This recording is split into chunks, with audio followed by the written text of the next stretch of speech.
So I think that really brings us to the protecting our weekends without feeling guilty about it. Okay, because here's the truth. This system, this machine that we are a part of, it will take as much of you as you let it. Okay? Because there's no finish line.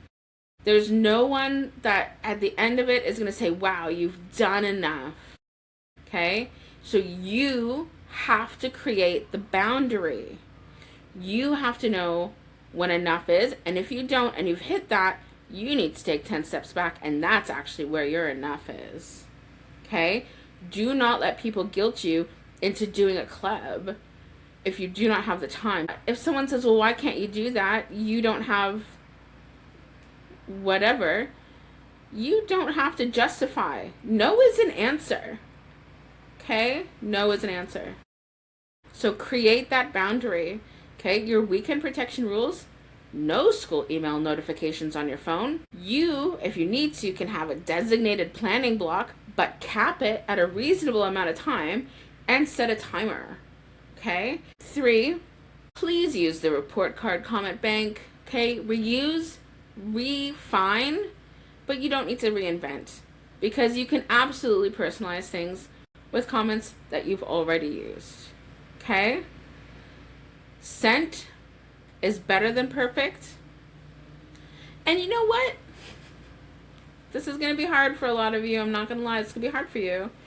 But leave one thing undone on purpose. Why? Because perfection is a moving target. Completion is protective.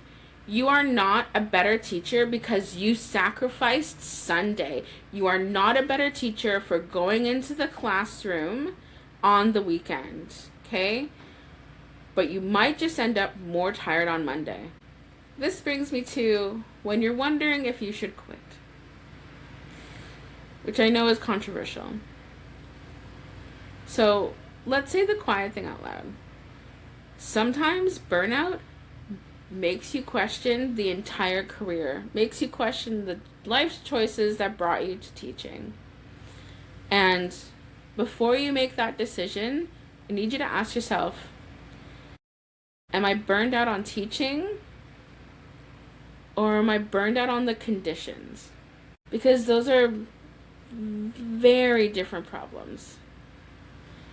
And as much as we all need to understand when we're burnt out and the path that leads us to burnout and how to set those boundaries so we don't burn out, another thing that we also need to remember is that burnout distorts thinking.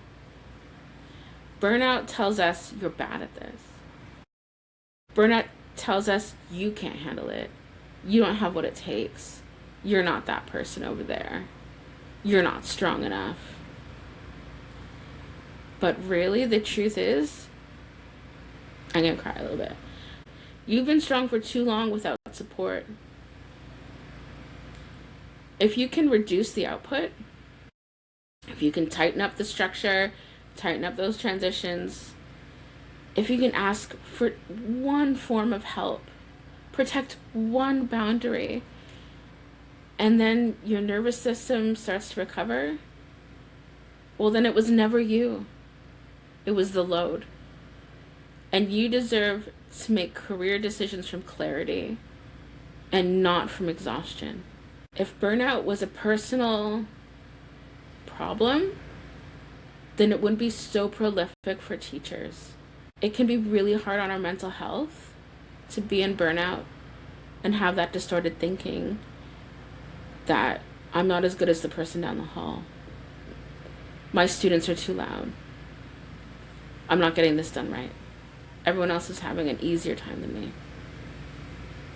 But that's not actually true.